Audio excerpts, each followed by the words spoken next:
আসসালামু আলাইকুম রহমতুল্লাহি ওয়া প্রিয় শিক্ষার্থীবৃন্দ, আশা করছি মহান রব্বুল আলমিনের অশেষ রহমতে সকলে ভালো আছো, সুস্থ আছো। আমি এবং আমরাও আলহামদুলিল্লাহ ভালো আছি, সুস্থ আছি। আমরা কথা বলবো নবম ও দশম শ্রেণীর ইসলাম শিক্ষা বইয়ের একদম শেষ অধ্যায়টা, আদর্শ জীবনচরিত অধ্যায় থেকে। এখন থেকে আমরা ধারাবাহিকভাবে অনেকগুলো আছে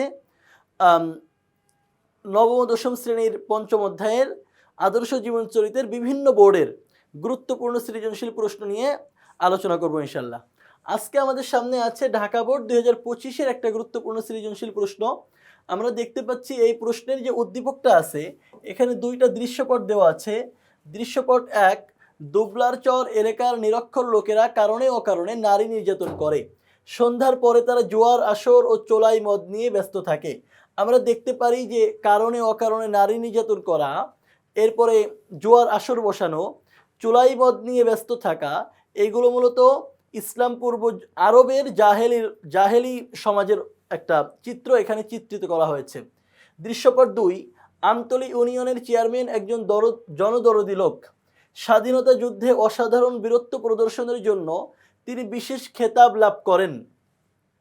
বেতন ভাতায় সংসার না চলায় তিনি হাঁস মুরগি ও মৎস্য খাবার গড়ে তুলেছেন। বাসায় কোনো কাজের লোক না থাকায় তার স্ত্রী সংসারের যাবতীয় কাজ নিজ হাতে সম্পাদন করেন। আমরা দেখতে পাই দ্বিতীয় যেই দৃশ্যপটটা, এই দ্বিতীয় দৃশ্যপটে রাসূলুল্লাহ সাল্লাল্লাহু আলাইহি সাল্লামের চতুর্থ খলিফা হযরত আলী রাদিয়াল্লাহু আনহুর জীবনের সাথে কিছুটা মিলে, যে যুদ্ধে বীরত্ব প্রদর্শনের কারণে ওনাকেও খেতাব দেওয়া হয়েছিল এবং বেতন ভাতায় সংসার না করার কারণে তিনি নিজ থেকে কিছু করার চেষ্টা করছিলেন এবং তার স্ত্রী রাসূলুল্লাহ সাল্লাল্লাহু আলাইহি সাল্লামের আদরের কন্যা হযরত ফাতেমা রাদিয়াল্লাহু আনহা তিনিও বাসায় নিজ হাতে কাজ করতেন। আচ্ছা, এখন আমরা প্রশ্নগুলো দেখব। এখানে আমরা দেখতে পাচ্ছি 4টা প্রশ্ন দেওয়া আছে ক খ গ ঘ শিরোনামে। ক নম্বর প্রশ্ন হলো আল কানুন ফিত তিব কি? বর্তমান বিশ্বের জাতিসংঘ মহানবী সাল্লাল্লাহু আলাইহি সাল্লামের হিলফুল ফুজুরের নিকট অনেক অংশে ঋণী, উক্তিটি ব্যাখ্যা করো। খ নম্বর প্রশ্ন। গ নম্বর প্রশ্ন হলো দৃশ্যপট 1-এর চিত্রটি তোমার পাঠ্য বইয়ের কোন সমাজ ব্যবস্থার সাথে সাদৃশ্যপূর্ণ, ব্যাখ্যা করো, যেটা মদ জুয়া ইত্যাদি নারী নির্যাতনের কথা বলা হয়েছে। আর ঘ নম্বর প্রশ্ন হলো দৃশ্যপট 2-এ প্রস্ফুটিত সিরাজ চেয়ারম্যানের চরিত্রে কোন খলিফার আদর্শ ফুটে উঠেছে, বিশ্লেষণ করো। এটা হযরত আলী রাদিয়াল্লাহু আনহুর আদর্শ হতে পারে। আমরা এখন একটা একটা করে প্রশ্নের উত্তর দিব। ক নম্বর আল কানুন ফিত তিব কি? আল কানুন ফিত তিব হলো ইবনে সিনা রচিত চিকিৎসা শাস্ত্রের, যাকে জনক বলা হয়, ইবনে সিনা রচিত চিকিৎসা শাস্ত্রের একটি অমর গ্রন্থ। এটিকে চিকিৎসা শাস্ত্রের বাইবেলও বলা হয়। বলা হচ্ছে আল কানুন ফিত তিব কি? আমরা বলছি আল কানুন ফিত তিব হলো ইবনে সিনা রচিত চিকিৎসা শাস্ত্রের একটি অমর গ্রন্থ। এটিকে চিকিৎসা শাস্ত্রের বাইবেলও বলা হয়। বর্তমান বিশ্বের জাতিসংঘ মহানবী সাল্লাল্লাহু আলাইহি সাল্লামের হিলফুল ফুজুলের নিকট অনেকাংশে ঋণী, উক্তিটি ব্যাখ্যা করো। মহানবী সাল্লাল্লাহু আলাইহি সাল্লামের যে হিলফুল ফুজুল ছিল, এই হিলফুল ফুজুলের মূল উদ্দেশ্য ছিল শান্তি প্রতিষ্ঠা করা। এখন যেহেতু পৃথিবীর মানুষের কল্যাণের জন্য মানুষের তৈরি করা পৃথিবীর প্রথম সংগঠনের নাম ছিল হিলফুল ফুজুল, এই জন্য বর্তমান বিশ্বের জাতিসংঘ সহ যতগুলো শান্তি সংঘ আছে প্রত্যেকটা সংঘই মহানবী সাল্লাল্লাহু আলাইহি সাল্লামের হিলফুল ফুজুলের কাছে ঋণী। কারণ পৃথিবীকে মানুষের জন্য সংগঠন করা যায়, এই চিন্তা করা শিখিয়েছে হিলফুল ফুজুল এবং মুহাম্মদ সাল্লাল্লাহু আলাইহি ওয়াসাল্লাম। আমরা বলছি উত্তরে কি, মহানবী সাল্লাল্লাহু আলাইহি সাল্লাম নবুয়তের পূর্বে মক্কার শান্তিপ্রিয় যুবকদের নিয়ে হিলফুল ফুজুল নামে একটি সংঘ গঠন করেন। এর উদ্দেশ্য ছিল নির্যাতিতদের সাহায্য করা, অত্যাচারিতদের প্রতিরোধ করা, সমাজে শান্তি শৃঙ্খলা প্রতিষ্ঠা করা। বর্তমান জাতিসংঘ সহ বিভিন্ন শান্তি সংস্থা বিশ্বে যুদ্ধ বন্ধ ও শান্তি প্রতিষ্ঠার লক্ষ্যে কাজ করছে। তাদের উদ্দেশ্যের সঙ্গে হিলফুল ফুজুলের লক্ষ্যগত মিল রয়েছে। তাই বলা যায় আধুনিক শান্তি সংস্থাগুলো হিলফুল ফুজুলের আদর্শের সাথে সাদৃশ্যপূর্ণ। আমরা কি বলছি তাহলে, যে হিলফুল ফুজুল মূলত যেই উদ্দেশ্যে গঠন করা হয়েছিল, বর্তমান বিশ্বের জাতিসংঘ শান্তিসংঘ সহ অন্যান্য সংগঠনগুলো সেই উদ্দেশ্যেই গঠন করা হয়েছে। আর প্রথম সংগঠন যেহেতু হিলফুল ফুজুল, সুতরাং পৃথিবীর সবগুলো সংগঠন হিলফুল ফুজুলের কাছে অনেকাংশে ঋণী। গ নম্বর প্রশ্ন হলো, দৃশ্যপট 1 চিত্রটি তোমার পাঠ্য বইয়ের কোন সমাজ ব্যবস্থার সাথে সাদৃশ্যপূর্ণ ব্যাখ্যা করো। আমরা আগেই বলেছি এটা ইসলাম পূর্ব যুগে আরব জাহেলি যুগের সাথে সাদৃশ্যপূর্ণ। আমরা বলছি প্রাক ইসলামী আরবের সমাজ ব্যবস্থার সঙ্গে গভীর সাদৃশ্য প্রকাশ করে।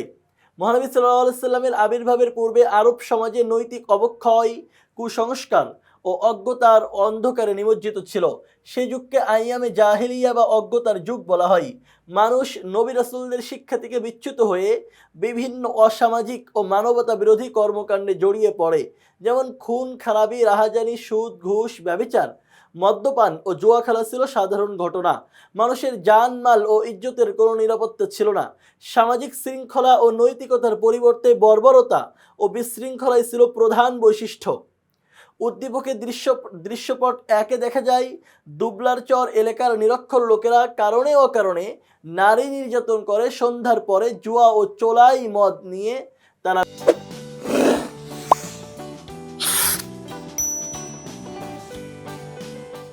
বিভিন্ন রকম আসর বসাই, যেটা জাহিলি যুগের সাথে মিলে যায়। মদ নিয়ে ব্যস্ত থাকে। এসব কর্মকাণ্ড প্রাক ইসলামী আরব সমাজের অবস্থার সাথে সামঞ্জস্যপূর্ণ। সে সময় নারীদের কোনো সম্মান বা অধিকার ছিল না, তাদেরকে অবহেলা করা হতো। এমনকি কন্যা সন্তান জন্মগ্রহণ করলে লজ্জাবোধ করে জীবন্ত কবর দেওয়ার মতো নিষ্ঠুর প্রথাও প্রচলিত ছিল। কন্যা সন্তান জন্মগ্রহণ করছে, এই জন্য জীবন্ত কবর দেওয়ার মতো নিষ্ঠুর সমাজ ব্যবস্থা তারা লালন করত। পবিত্র কোরআনে এই অবস্থার বর্ণনা এসেছে, যেখানে বলা হয়েছে যে কন্যা সন্তানের সংবাদ পেয়ে তারা লজ্জায় মুখ কালো করে ফেলতো এবং তাকে জীবিত রাখবে নাকি মাটিতে পুঁতে ফেলবে এ নিয়ে চিন্তায় মগ্ন হতো। অতএব উদ্দীপকে দৃশ্যপট 1 সাথে চিত্র প্রাক ইসলামী আরবের জাহেলি সমাজ ব্যবস্থারই প্রতিচ্ছবি বহন করে। আমরা বলছি কি যে দৃশ্যপট 1 যে এলাকার কথা বলা হয়েছে দুবলার চর এলাকা, সেখানের মানুষেরা যা করে এটার সাথে প্রাক ইসলামী আরবের জাহেলি সমাজের মিলে। কারণ তারাও যেমন কারণে অকারণে নারীদের নির্যাতন করছে, কোনো সম্মান দিচ্ছে না, এরপরে জোয়ার আসর বসাচ্ছে, মদ নিয়ে তারা নানা রকমভাবে ব্যস্ত থাকছে। এগুলো মূলত জাহেলি সমাজ ব্যবস্থারই একটা চিত্র দুবলার চর এলাকায় চিত্রিত হয়েছে। আমাদের এখানে সর্বশেষ প্রশ্ন ছিল, দৃশ্যপট 2 প্রস্ফুটিত সিরাজ চেয়ারম্যানের চরিত্রে কোন খলিফার আদর্শ ফুটে উঠেছে। সিরাজ চেয়ারম্যানের চরিত্রে কোন খলিফার আদর্শ ফুটে উঠেছে, এটা উদ্দীপক পাওয়ার সময় আমরা হযরত আলী রাদিয়াল্লাহু আনহুকে স্মরণ করেছিলাম। আমরা বলছি দৃশ্যপট 2 সিরাজ চেয়ারম্যানের চরিত্রে ইসলামের চতুর্থ খলিফা হযরত আলী রাদিয়াল্লাহু আনহু এর আদর্শ সুস্পষ্টভাবে প্রতিফলিত হয়েছে। তিনি ছিলেন সাহসিকতা, ন্যায়পরায়ণতা ও সরল জীবনযাপনের উজ্জ্বল দৃষ্টান্ত। বদরের যুদ্ধে অসাধারণ বীরত্বের জন্য রাসূলুল্লাহ সাল্লাল্লাহু আলাইহি সাল্লাম তাকে জুলফিকার তরবারি উপাধি দেন। খাইবারের কামুস দুর্গ জয় করার কারণে আসাদুল্লাহ, আল্লাহর সিংহ উপাধি প্রদান করেন। যুদ্ধে অসাধারণ বীরত্ব প্রদর্শনের মাধ্যমে তিনি বিশেষ মর্যাদা লাভ করেন। তদুপরি খলিফা হওয়া সত্ত্বেও তিনি অত্যন্ত অনাড়ম্বর জীবনযাপন করতেন, নিজ হাতে উপার্জন করে জীবিকা নির্বাহ করতেন। আমরা বলছি কি যে সিরাজ চেয়ারম্যানের সাথে হযরত আলী রাদিয়াল্লাহু আনহু এর মিল পাওয়া যায়, কারণ সিরাজ চেয়ারম্যানও যুদ্ধে যাওয়ার কারণে, বীরত্ব প্রকাশ করার কারণে তিনি উপাধি পেয়েছেন। হযরত আলী রাদিয়াল্লাহু আনহু 2টা যুদ্ধের ব্যাপারে এখানে লেখা হয়েছে। বদরের যুদ্ধের অসাধারণ বীরত্বের জন্য রাসূলুল্লাহ সাল্লাল্লাহু আলাইহি সাল্লাম তাকে বিখ্যাত জুলফিকার তরবারি উপাধি দেন। আর খাইবারের যুদ্ধের বীরত্বের কারণে রাসূলুল্লাহ সাল্লাল্লাহু আলাইহি সাল্লাম তাকে আসাদুল্লাহ উপাধি দেন এবং তিনি অনাড়ম্বর জীবনযাপন করতেন, নিজ হাতে জীবিকা নির্বাহ করতেন। উদ্দীপকে দেখা যায় সিরাজ চেয়ারম্যান একজন জনদরদী ও সাহসী ব্যক্তি। স্বাধীনতা যুদ্ধে বীরত্ব প্রদর্শনের জন্য তিনি বিশেষ খেতাব অর্জন করেন, যা হযরত আলী রাদিয়াল্লাহু আনহু এর বীরত্ব গাথার সাথে সাদৃশ্যপূর্ণ। আলী রাদিয়াল্লাহু আনহু জিহাদে গিয়ে তিনি খেতাব লাভ করেন, উপাধি পান। সিরাজ চেয়ারম্যানও উপাধি পেয়েছেন। এছাড়া সীমিত বেতন ভাতায় সংসার পরিচালনা করা সম্ভব না হয় তিনি নিজ উদ্যোগে হাঁস, মুরগি ও মৎস্য খাবার গড়ে তোলেন। এটি তার কর্মনিষ্ঠা ও আত্মনির্ভরশীলতার প্রমাণ। তার বাসায় কোনো কাজের লোক নেই, তার স্ত্রী নিজ হাতে সংসারের কাজ সম্পন্ন করেন, যা হযরত আলী রাদিয়াল্লাহু আনহু তার পরিবার বর্গের সরল ও পরিশ্রমী জীবনের কথা স্মরণ করিয়ে দেয়। হযরত আলী রাদিয়াল্লাহু আনহু এর বাসায়ও কোনো কাজের লোক ছিল না, তার পরিবার নিজেরাই সব কাজ করতেন। বিশ্লেষণে বলা যায় বীরত্ব, আত্মনির্ভরশীলতা, সাদাসিধে জীবনযাপন ও জনকল্যাণমূলক মানসিকতা এসব গুণের সমন্বয় সিরাজ চেয়ারম্যানের চরিত্র লক্ষ্য করা যায়, যা হযরত আলী রাদিয়াল্লাহু আনহুর আদর্শের সাথে গভীরভাবে সামঞ্জস্যপূর্ণ। অতএব যুক্তিসঙ্গতভাবেই বলা যায় দৃশ্যপট 2 এর সিরাজ চেয়ারম্যানের চরিত্রে ইসলামের চতুর্থ খলিফা হযরত আলী রাদিয়াল্লাহু আনহুর আদর্শের বাস্তব প্রতিফলন ঘটেছে। তাহলে আমরা বলছি কি যে দৃশ্যপট 2 এ যেই কথা বলা হয়েছে এটা হযরত আলী রাদিয়াল্লাহু আনহুর সাথে মিলে, কারণ সিরাজ চেয়ারম্যানের জীবনের সাথে আলী রাদিয়াল্লাহু আনহুর জীবনীর অনেকটা মিল রয়েছে। আমরা পঞ্চম অধ্যায় আদর্শ জীবন চরিত্রের প্রথম সৃজনশীলটা পড়ছিলাম, যেটা ঢাকা বোর্ড 2025-এ আসছে। এখানে আমরা 4টা প্রশ্নের সমাধান তোমাদের সাথে করলাম। আমরা সবার আগে বললাম কানুন ফিত্তিব কি। কানুন ফিত্তিবকে আমরা বললাম যেটা হযরত ইবনে সিনা রহিমাহুল্লাহ এর রচিত চিকিৎসা শাস্ত্রের একটি অমর গ্রন্থ, যাকে চিকিৎসা শাস্ত্রের বাইবেলও বলা হয়ে থাকে। খ নম্বর প্রশ্ন আমাদের ছিল বর্তমান বিশ্বের জাতিসংঘ সহ জাতিসংঘ মহানবী সাল্লাল্লাহু আলাইহি সাল্লামের হিলফুল ফুজুলের নিকট অনেকাংশে ঋণী। আমরা বললাম মানুষের জন্য তৈরি মানুষের প্রথম সংগঠন হলো হিলফুল ফুজুল। এরপরে পৃথিবীতে যতগুলো সংগঠন হয়েছে, এটা জাতিসংঘ হোক, শান্তিসংঘ হোক, যা হোক না কেন, পৃথিবীর সব সংগঠন হিলফুল ফুজুলের কাছে ঋণী।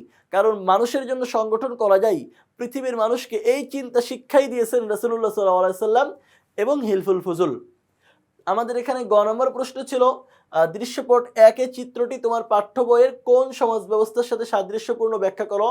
আমরা বলছি এটা জাহেলি যুগের সমাজ ব্যবস্থার সাথে সাদৃশ্যপূর্ণ, কারণ দুবলারচর এলাকার লোকেরা যা করছে জাহেলি যুগের মানুষরাও সেটাই করত। ঘ নম্বর প্রশ্ন দৃশ্যপট 2 এ প্রস্ফুটিত সিরাজ চেয়ারম্যানের চরিত্র কোন খলিফার আদর্শ ফুটে উঠেছে বিশ্লেষণ করো। আমরা বলছি হযরত আলী রাদিয়াল্লাহু আনহুর আদর্শ ফুটে উঠেছে, কারণ সিরাজ চেয়ারম্যানের সাথে আলী রাদিয়াল্লাহু আনহুর অনেকগুলো মিল রয়েছে। সুতরাং অন্য কোনো প্রশ্নেও যদি তোমাদের কানুন ফিত্তিব সম্পর্কে জানতে চাই, এই উক্তিটার ব্যাখ্যা চাই, হযরত এই জাহেলি যুগের কোনো সমাজ ব্যবস্থাকে চিত্রিত করে তোমার কাছে প্রশ্ন করে বা আলী রাদিয়াল্লাহু আনহুর জীবনী থেকে প্রশ্ন আসে, আশা করি তোমরা সমাধান করতে পারবে। তোমাদের জন্য অনেক অনেক শুভকামনা রইল। পরবর্তী ক্লাসে দেখা হবে, কথা হবে। সেই পর্যন্ত আল্লাহ হাফেজ। আসসালামু আলাইকুম ওয়া রাহমাতুল্লাহি ওয়া বারাকাতুহু।